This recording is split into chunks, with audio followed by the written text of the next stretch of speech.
Hi everyone, the Anthony Chan Zero here. In the next couple of minutes, I'm going to be showing you the stabilization arm that I use whenever I'm shooting photo. Hopefully you'll find some useful information in here, so don't go anywhere. How do we usually take pictures when we're out and about? Well, we keep our body straight, arms as close to the body as possible, grip it like this, hand underneath the camera so we can focus, and we just bring it up like this. And any vibration or whatever, we just deal with it. But that's how we usually take photo, right?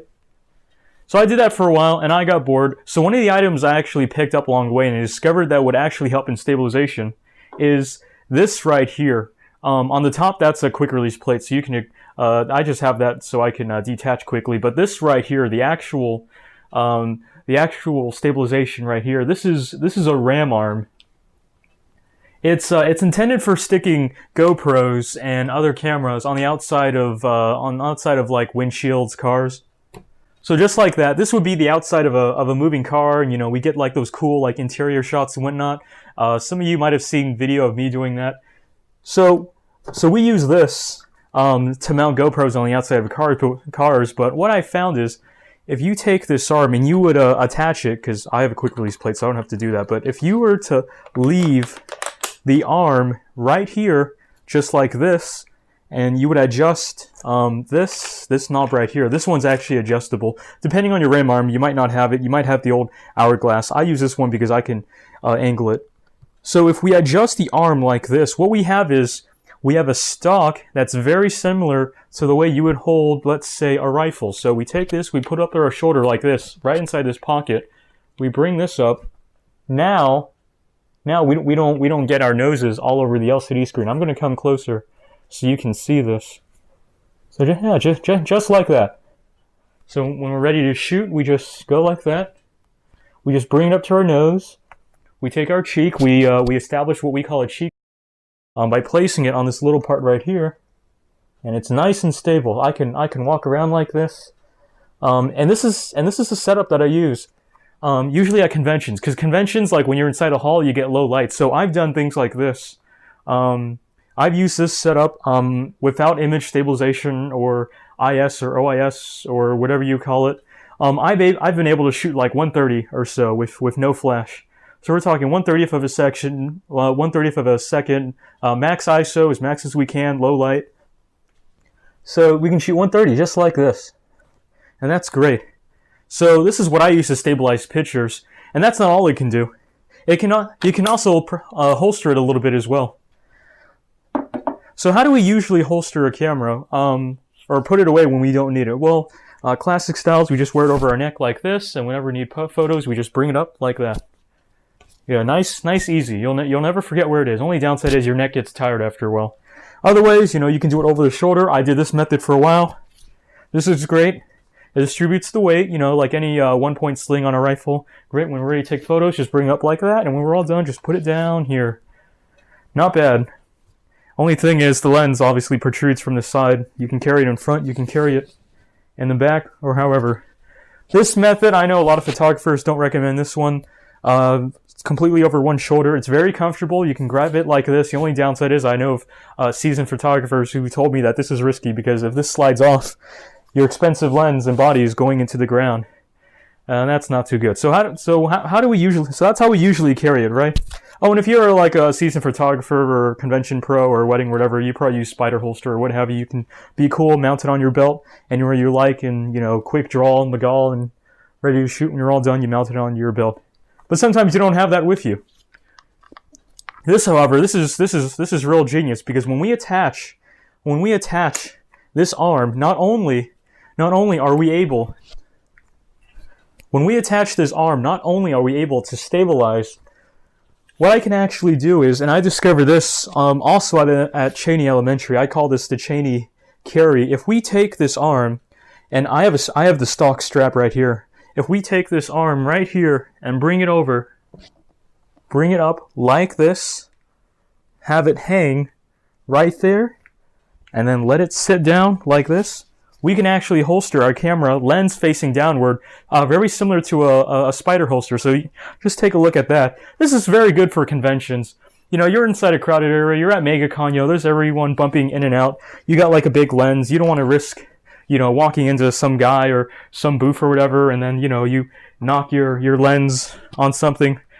I mean, this is a 35 millimeter, 35 1.8, so it's not that bad, but, you know, when you got bigger lenses, you don't want to knock into any of that, but by carrying like this, lens facing downward, even though this is a 35 millimeter, you can see this is very secure. I could probably fit like a 200 in here, and I'm not really worried about bumping into anyone like that, especially at MegaCon, because you know how crowded conventions are. But if this could work at MegaCon, this can work at any other convention.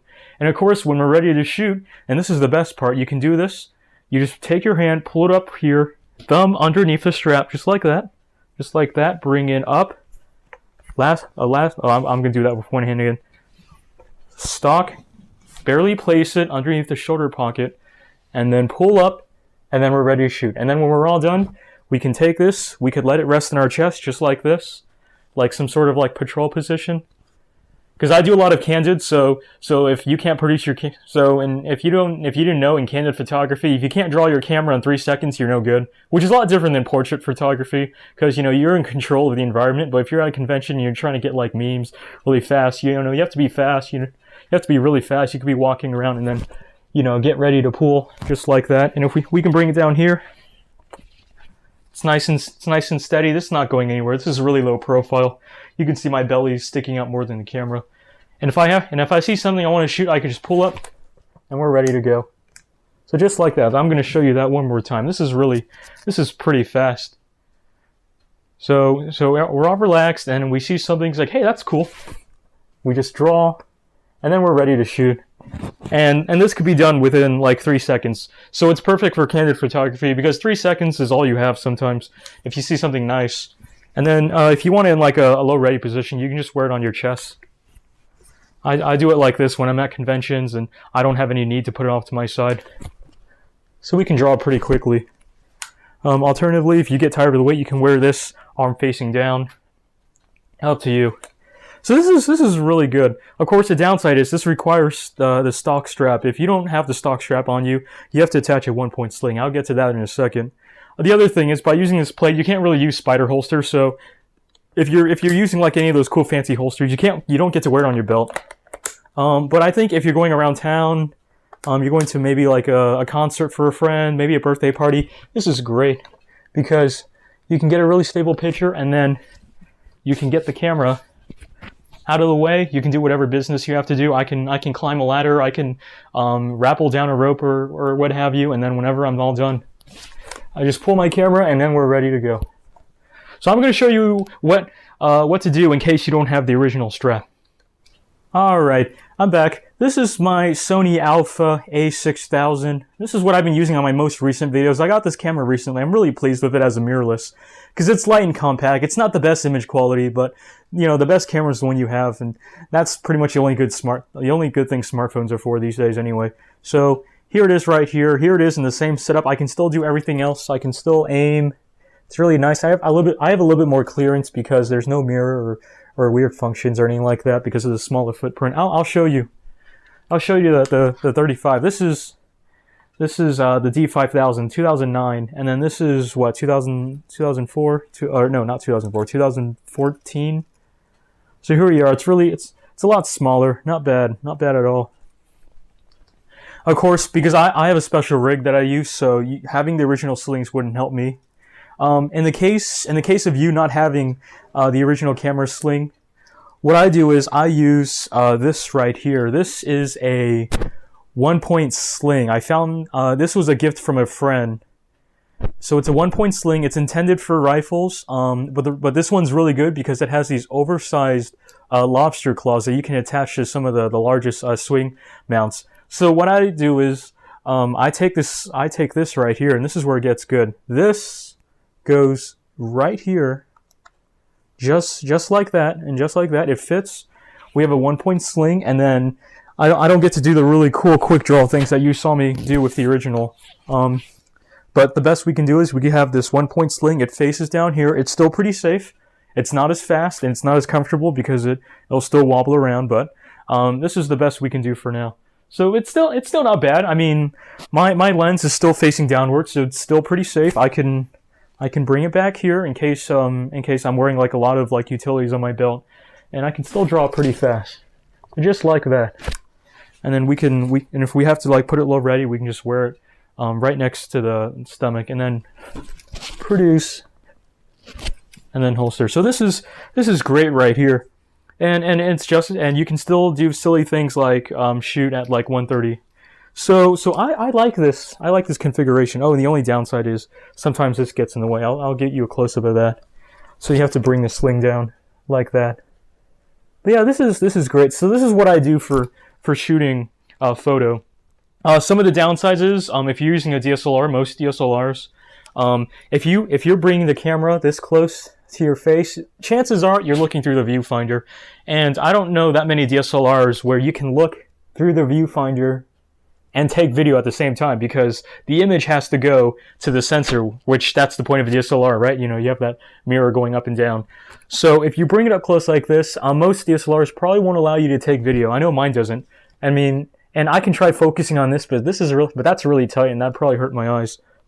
So if you're using a mirrorless, you have no problems because, you know, there's no mirror. So you can look through here and take video as much as you want. If you're using anything else like most DSLRs, you probably won't be able to take video. So this won't work out for video for most cameras. But if you have a DSLR, or, you know, even if you have a GoPro, because this would work on a GoPro as well. If you just use this as a GoPro stabilizer, you can, you know, get video. So that's the other downside, apart from the fact that you don't get to be cool and wear the camera using spider holster down here or what have you, like all the other cool guys.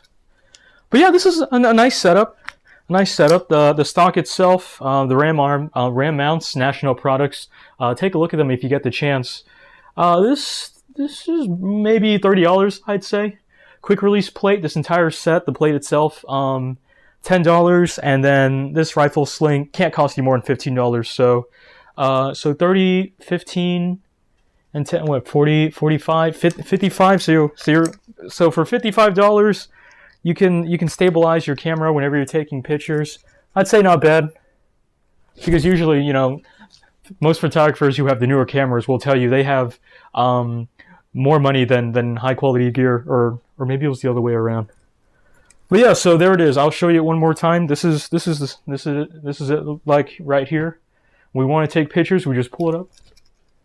We just pull it up like that. We can take pictures, and when we're all done, just let it rest. We can let it rest to our side, and then we can just pull again, so it's nice and stable. And of course, the third downside I forgot to tell you is this is bulky. Like, where do you really put this? You want to put this in your luggage. You can't put it inside your pocket. If you have like photography gear, I know most people carry way too much gear already. I carry way too much gear. You know, there's no real easy place to put this. So it's just more weight. But I'd say it's not too bad, despite the drawbacks. You know, because in comparison, we'll be taking pictures like this. You just put it up to your face, and you know you can't do anything about this or this or whatever. But this right here, I can stabilize it. I'm ready to go. It's not going anywhere. So yeah, not bad. So so that's the setup I use. I'm the Anthony Chan Zero. Thanks for watching all of this, and maybe next time I'll show you some of the mounts that I use in order to get video on my channel. Thank you to all my subscribers, and I hope to see you all again. Thank you.